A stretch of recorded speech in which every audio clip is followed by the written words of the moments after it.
2023, our no-drop report said the department has since observed that Johannesburg is going through the non-revenue water, which stands now at 48.3%. And that includes physical loss, unaccounted water, illegal connections, as well as tankering. This is far above the international norm. Reducing water losses requires a multi-pronged approach by the city, including, amongst others, improving billing and revenue collection, to increase the funds available for maintenance and to provide better incentives for water to be used efficiently, improving pressure management, replacing aging pipes which burst frequently, and installing water meters and replacing dysfunctional bulk and customer water meters so that water flows can be measured accurately to determine the location of these losses. Ngokusho komnyango wezamanzi nokuthutha kwendle, omasipala banomthelela enkingeni yamanzi kuleli ngokwehluleka kwabo ukugcina inqalasizinda isesimweni esilungile, ukungakhokheli amabhodi amanzi kanjalo nokungcolisa kwemithombo yamanzi ebalulekile. Ekhuluma nabezindaba ngesikhathi ethula inkulumo yakhe ngeinsuku eziyikhulu esebenza, ungqongqoshe wezamanzi nokuthutha kwendle uveze ukuthi kusukela ngoNhlangulana omasipala ezweni lonke bakweleda amabhodi amanzi u22 billion wamarandi, kanti futhi amabili alamabhodi Vaal Central kanye neMagalies face bankruptcy in the next 12 months as they do not have sufficient cash resources to pay for their operating activities and for their raw water. Asekubingelele mbukeli sikwamukela ohlelweni asikhulumele Tsoki igama lami ngingubongiwe uMakhumalo waKwaZwane. Sikukhumbuze ke mbukeli ukuthi ungaba ingxenye yalolu hlelo ngokushayela ucingo sizwe umbono noma umbuzo wakho inombolo zethu zocingo u-011 noma 0678, kanti ungabuye futhi usithole ekhasi lethu okuxhumana ku-X @SABC Zindaba kanye na ku-Facebook ikhasi lethu SABC Zindaba. Ukuze kubelula ke mbukeli sicela uqale ngo#asikhulume #SABC News bese ke ubhala umbuzo noma umbono wakho. Asikhulume.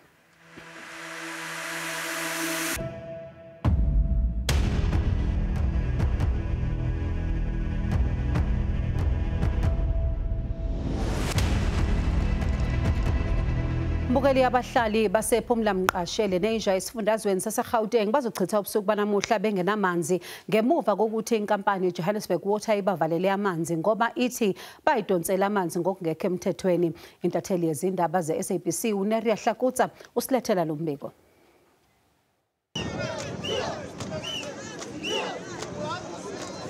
Tensions were high in the Phumla Mqashi informal settlement. Residents woke up to Joburg Water keeping its promise of dealing with illegal water connections. They say they were ambushed. I think they were supposed to inform us first so that we are aware that there is this kind of an operation that is going to happen, rather than to surprise us, because when they surprise us, we tend to answer or respond in a manner that it's not uncalled to all of us. We fought for this place, and we actually need that the government must help us towards what we're seeing, the crisis. We cannot stay without water. We've got children and most of the people are not working. Residents say at least 17,000 households have been affected by the disconnection. Community leaders accuse Johannesburg Water of being disingenuous by not communicating with them. It came as a shock. We tried to speak to them, but they did not even want to listen to us. So we need somebody from the upper structure, be it to Mayor Shortman. We are calling you. Mayor, come and help us. This VD is ours. Please come and help us for our community's sake, because we cannot go without water. Meanwhile, Joburg Water says discussions are underway to see how it can provide the area, which has no formal water supply infrastructure, with water tankers. Neria Hlakutsa, SABC News, Lenasia South, Johannesburg. Mbukeli, enye yey'nkinga zamanzi ey'gqame kakhulu eNingizimu Afrika ukuthi abantu abaningi abanalo ulwazi olwanele lokuthi bangawagcina kanjani amanzi. Ngokocwaningo lwenziwe yi-Institute for Security Studies, abantu baseNingizimu Afrika basebenzisa amanzi amaningi kunalawa ajwayelekile emhlabeni. Njengamanje abantu baseNingizimu Afrika basebenzisa amalitha angu-234 amanzi umuntu engamunye ngosuku, kanti ukusetshenziswa kwamanzi ezweni umuntu ngamunye kungaphezu kwesilinganiso somhlaba wonke samalitha angu-173. Mbukeli, ake sidingide kabanzi ngenkinga yamanzi. Samukele umnumzane uDavid Mahlobo noyiphini kaNgqongqoshe wamanzi nokwethula kwendle. Asikubingelele sikwamukele ohlelweni asikhulume Let's Talk. Let's just start here. The very important question to ask is South Africa in a water crisis? Sisibongi, thank you very much, and to your viewers. There are two aspects, Sisibongi, that we must address. In terms whether South Africa has enough water or not, in terms of the water balance, South Africa will still have water until 2030. But we must admit, now where there is a problem of water, especially Gauteng, KwaZulu-Natal, and other provinces. That's why Minister Majodina has been directed by President and Cabinet to ensure that we build more dams, we conclude all other dams that were upgrading, so there's more water available. Because this problem of water is caused by climate change, it becomes too hot, and there's drought. But at the very same time, there's issues of flooding that is happening in other areas. Then there's issues of population growth because other people are being born. We're 63 million now. And at the very same time, there's people who are migrating to cities. Other people are migrating from other countries. The second component is the water that municipalities must give to citizens. Over the last 8 years, municipalities have done a lot. People have got water. There are still those that don't have water. But municipalities over the last few years, they've been struggling. That's why Minister, when she speaks, that we produce the drop reports, whether it is the blue drop, which shows that a number of municipalities, their wastewater system, their treatment system for water, the water has some bacteria, some of them have chemical component, and a number of small municipalities are struggling. Then there's an issue of the green drop, where most of these municipalities, their wastewater treatment systems around the effluent, the water that comes from the waste, whether it is sewer industries, whether it is the agriculture, not in good. Then the biggest problem, Sisbon, is that people do have taps. Many communities have taps. The taps have run dry for a day, a month, or long. Because most of these problems we have, the infrastructure is old. And the decision we've made, old infrastructure, two things must happen, 2 Rs. They must replace it. You find that a pipe or a distribution network is 70 years old, 40 years old. But then there are others that you can refurbish. In other ways, you can do something, just one part, you replace. Ngicela nje ungixolele ngene lapho abanye omasipala abakwenzi lokho ngoba uthola ukuthi abantu abanawo amanzi iminyaka kade yahamba, abantu befika nazi impompi ayiphumi amanzi, abantu abazi ukuthi kwenzakalani. Kusho ukuthi omasipala bayahluleka ukwenza umsebenzi wawo. Abomasipala kufuneka sivume ukuthi abanye bayehluleka, abanye abehluleki. Inkinga enkulu ebeyikhona ile nto kuthiwa ukuthatha iy'nqumo ey'fanele. Isinqumo nje esithe kufuneka abasithathe omasipala ukuthi-ke kunabantu sibanikeza imali, lokhu esibahlinzeka ngakho esikubiza ukuthi ama-grant, ikakhulukazi lapha eminyangweni wethu sibanika lokhu kuthiwa i-RB, Regional Bank Infrastructure Grant, sibanike lokhu kuthiwa i-Water Services Improvement Grant.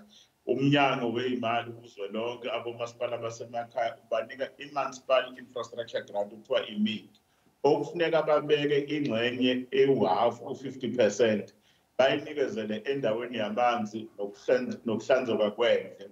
Bese kuthi lo umnyango wezindlu amadolobha amakhulu afana neTheku nawoGoli ukuthi sithi ngama-metro babanika le mali okuthiwa u-urban settlement development grant ehamba kumabhiliyoni kwesinye isikhathi ibuyela esikhwameni ingxenye yalowo mali okuthiwa u-1/3 to 33%. Leyo mali leyo sisibonga kufuneka ibekwe lwamanzi ingafakwa esikhwameni kwezinye izinto ngoba bese bedayisa amanzi bedayisela umphakathi nogesi. Leyo mali leyo bangayibuyiseli lapho. Isinqumo bese sithathile sibambisene nenhlangano yohulumeni basemakhaya okuthiwa iSALGA neCOGTA. Leyo mali sithe mayibeke eceleni. Leyo mali ke izokwenza ukuthi ke inqalasizinda uma ingayekho ezingeni elifanele ibe kuyona bakwazi ukuyilungisa. Uma bengayilungisi ke sisibonga kubili okwenzakalayo ukuthi omasipala amanzi ayalahleka. Uma elahleka awafiki esizweni. Abantu bakithi bangajabuli ngoba amanzi ayilungelo ayimpilo. Bese ukuthi bona omasipala bakhinyabezeke ngoba uma amanzi engafinyeleli kubantu abakwazi ukuthi bathole inketho okufuneka bayithole ukuze beqhubeke nomsebenzi. Yingakho nje izolo eGoli sivumelene nomeya waseGoli ukuthi ke makalwenze nohlelo lolu ngoba uma engalenzi bazoqhubeka ilungelo labantu lapha eGoli nakwezinye indawo ixoxwa ngenyawo ukuthi abantu bengawathola amanzi. Ngizothi masibuya ngifuna sikhulume ngokunqanyulwa kwamanzi phecelezi these water restrictions kuzosiza kanjani ekuthenini amanzi abe khona uma ngabe sisalahlekelwa amanzi akwamanye esiwabonayo mhlawumbe amapayipi eqhumile kodwa kokunye amanzi angaphansi komhlaba esingawaboni amosakalayo. Ngizothanda ukuthi sikhulume ngalokho masibuya. Mbukeli ake sethishelele eDolo siyabona.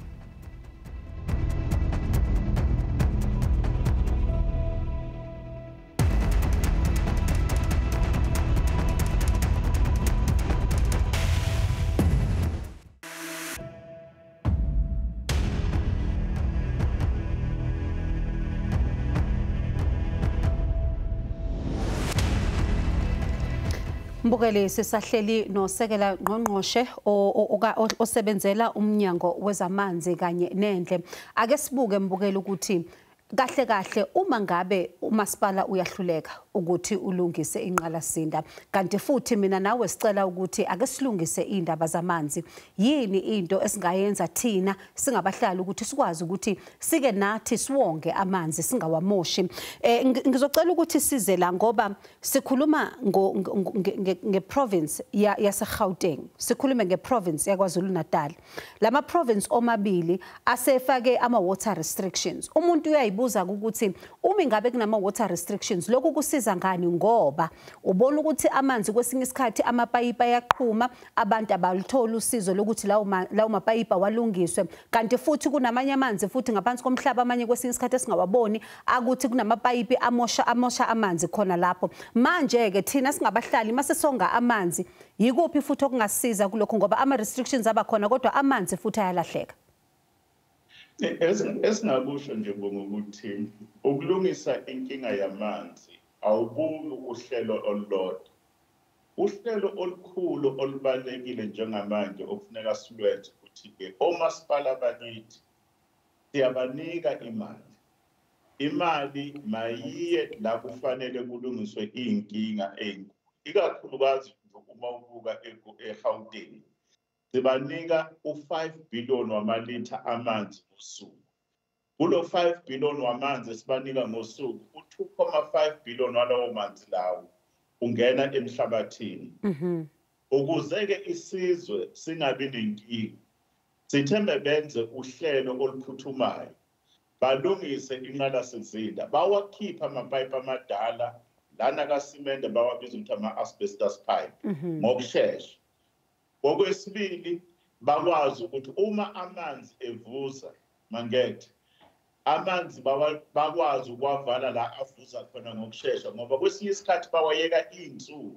Bathi bahlulwa yini ngoba yikho lokho engifuna ukwazi ukuthi yini into ebahlulayo kade kukhulunywa ngale nqalasinda kade amapayipi eqhuma bathi yini ebahlulayo ukuthi abenze umsebenzi wabo? Into ebesiyibona kakhulu ukuthi ke inkinga ebeyikhona lento okuthiwa uphulu ukuthatha inqumo. Ikakhulukazi bebethathe inqumo zongalungisi into ethinta abantu bakithi.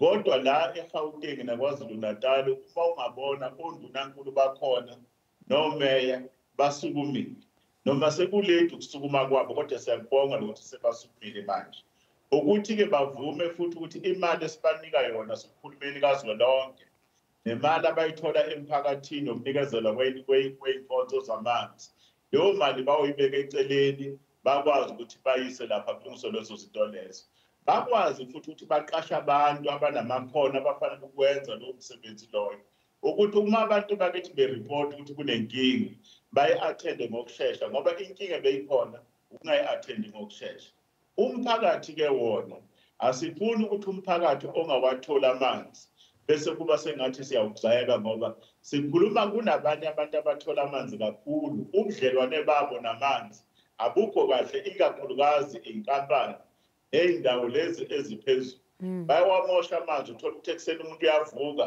uxhaxhazela amanzi uthatha lapha unisela iy'ngadi noma liyashona ilanga uyaqhubeka uyanisela yilokhu esikubiza ngo-restriction level 1 abawasha iy'moto asifuni ibhizinisi ley'moto livalwe abasebenzisa amabhakede ukugeza iy'moto kodwa uma inqalasizinda ingalungiswanga ngifuna ukusho ukuthi-ke mangethe ngeke kuze kwalunga lutho into yokuqala le ebalulekile le esivumelene ngayo bese-ke kuthi-ke umphakathi ngoba usukhulile ikakhulukazi emadolobheni abantu bezofuna amathuba omsebenzi inqalasizinda efana nama-reservoirs bayayifaka imali umasipala kodwa iyashoda leyo mali leyo sithe sizobalekelela singumnyango sikhulume nosomabhizinisi private sector bebe involved ukulungisa lokho abanye abantu bahlala ey'ndaweni ey'phakeme amanzi awafiki kufuneka lento okuthiwa-ke ama-booster pump mawafakwe ukulungisa lento leyo bese kuba nale mphakathi ngicela ngaphambi kokuthi uqhubeke ngicela sithathe uLungisani waKwaZulu Natal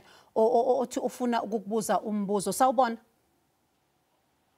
yebo ninjani siyaphila njani baba ungaqhubeka yebo siyaphila uthini umbuzo wakho baba yebo besafisa ukwazi lapho ungqongqoshe njengoba ethi eGauteng nase-KZN ongqongqoshe basukumile ukuthi lapha eZululand kunesibhedlela kuthiwa iBenedictine Hospital asinawo amanzi selokwathi inhloba bafaka amabhoholi kuphele wona lawo mabhoholi ukuthi yini lena abayisukumele bona bathini njengomnyango uma befika lapha ukuthi amanzi awekho kube kuyisibhedlela abantu abangaka okay siyabonga baba angazi noma ungathanda ukumphendula ke kulokho no uLungisani kufuneka ngisho nje ukuthi umkhandlu waseZululand uhlangane nomkhandlu waseMkhanyakude eminye yimkhandlu uhulumeni kazwelonke sibanceda ngokuthi sibakhele lento okuthiwa imandlakazi scheme ngoba ukudonsa amanzi episi kwesinye isikhathi ngoba umphakathi usukhulile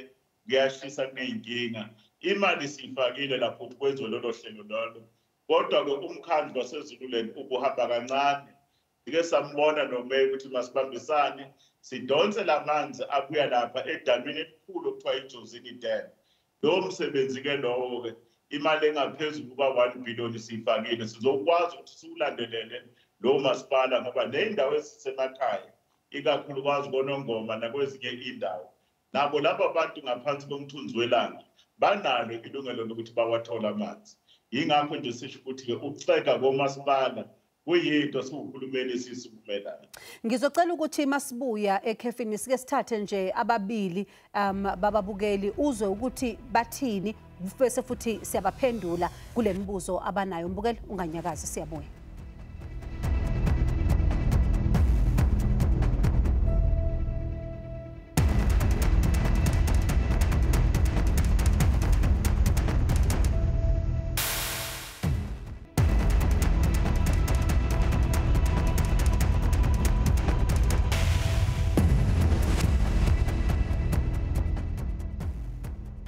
Ngikhashe ukuqalana nenkinga le yamanzi namkha ukuswela amanzi umasipala nomasipala ilokishi fanele afake ibhoholi noma ingaba yinye kufakwe abojojo uma ngabe amanzi akaphumi sikwazi ukuthi basebenzise yona ibhoholi leyo ukuthi iphakele abantu amanzi Nithi mina uLukhuzana uhulumeni komele ayithole inkampani ezimele ezokwazi ukuthi ihlinzeke abantu ngolokhu ngamanzi ngoba umuntu uyabheka kuyimanje endaweni eziningi ayinamanzi and futhi kuba kungenela lento epolitiki kakhulu yabo bagcina abantu manje basele bangatholanga usizo kuhle ukuthi uma futhi kanjani uhulumeni angathola inkampani ezimele zokwazi ukuhlinzeka abantu amanzi. Ngqongqoshe nayi imbono yababukeli nithini? Abantu bakithi bakhuluma iqiniso sisibonge. Okokuqala nje kuzofuneka sibe nendlela sohulumeni yokonga amanzi. Uyabona nje uma sakha imizi kufuneka abantu uphahla lwabo ukwazi ukukhongozela amanzi sifake lento okuthiwa ngama-gutters bese sibafakela namathenke okudonsa amanzi la abanye abantu basemthamba babiza oJoJo tank noma kuyinkampani. Bese kuthi labantu bakithi abahluphekayo abathola ama-grant nani uhulumeni mayabakhela izindlu akabakhele izindlu zizokwazi ukudonsa amanzi. Bese emva kwalokho sikwazi ukusebenzisa amanzi siwathola phansi ahlanzekile lawo manzi lawo kodwa siwatheste kuqala ngoba kwezinye indawo uthola ukuthi kunama-toilet ama-toilet akhona awasuwe lana aflashayo uthola ukuthi ngaba nenkinga uthola ukuthi ibhoholi yakho ucantha amanzi ahlanzekile kanti awahlanzekile kufuneka a-check. Umnyango thina wezamanzi eNingizimu Afrika sinikezela ama-water board ukuthi mawasondele alekelele labo masipala abaxegayo ukuze sikwazi ukulungisa ezinye izinto kodwa nabo osomabhizinisi uyabona lento kuthiwa ngama-concession lapha eMpumalanga eMbombela sinalento kuthiwa iSilumanzi umoya lapha KwaZulu-Natal lapha koBhalito nalento kuthiwa isiza water lolo hlelo lolo lama-concessions siyalivumela ukuthi bakwazi ukuthi bangene manje singumnyango-ke inkinga enkulu indaba yokutholwa kwemali umongameli-ke uthe-ke masebenze nosomabhizinisi bangaphandle nabangaphakathi eNingizimu Afrika nathi sikwazi ukuthi sithole imali ngoba enye inqalasizinda imali ekhona kuhulumeni ayizukwenela. Njengoba sikhuluma indaba yemali nje ngicela ungixolele nje ukungena emlonyeni kodwa njengoba sikhuluma indaba yemali nje u900 billion rand siyezwa kuthiwa uyadingeka over the next decade ukuthi singaboni inqalasizinda imosheka ukuya phambili. Iqiniso leli? Iqiniso kakhulu lelo ngoba ikakhulukazi izoqhamuka le mali wonke amadamu esiwakhile bo.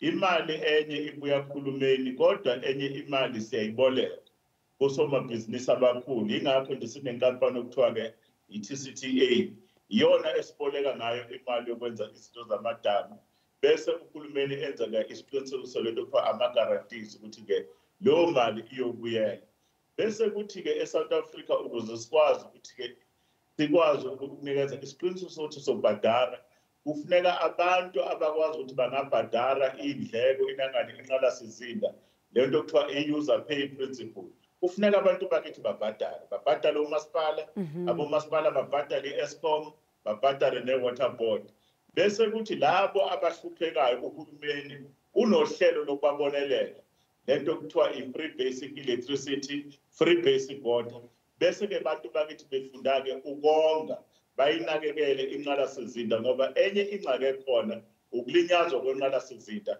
okwenziwa ngabantu bakithi abayibiza ukuthi bangosomabhizinisi kodwa bebecekela phansi ilungelo lokuthi labantu ukuthi bayithole iy'fanelo zabo. Ngqongqoshe asibonge ukuthi uhlanganyele kanye nathi nababukeli namhlanje sithemba ukuthi futhi uzobuya sikhulume ukuthi mhlambe senihambe nafikaphi ngakho konke senikuhlelile ukuthi nizoqala nikwenze manje mbukeli asibonge ukuthi uhlanganyele kanye nathi nesihambeli sethu iphini likaNgqongqoshe wezamanzi nokuthuthwa kwendle uDavid Mahlobo asethembe ukuthi mbukeli soqhubeka sikhulume ngalokhu ngoba kuyakhathaza kakhulu uMakhumalo wakwazwane nethimba leasikhulume sithi nisale kahle ayixabene.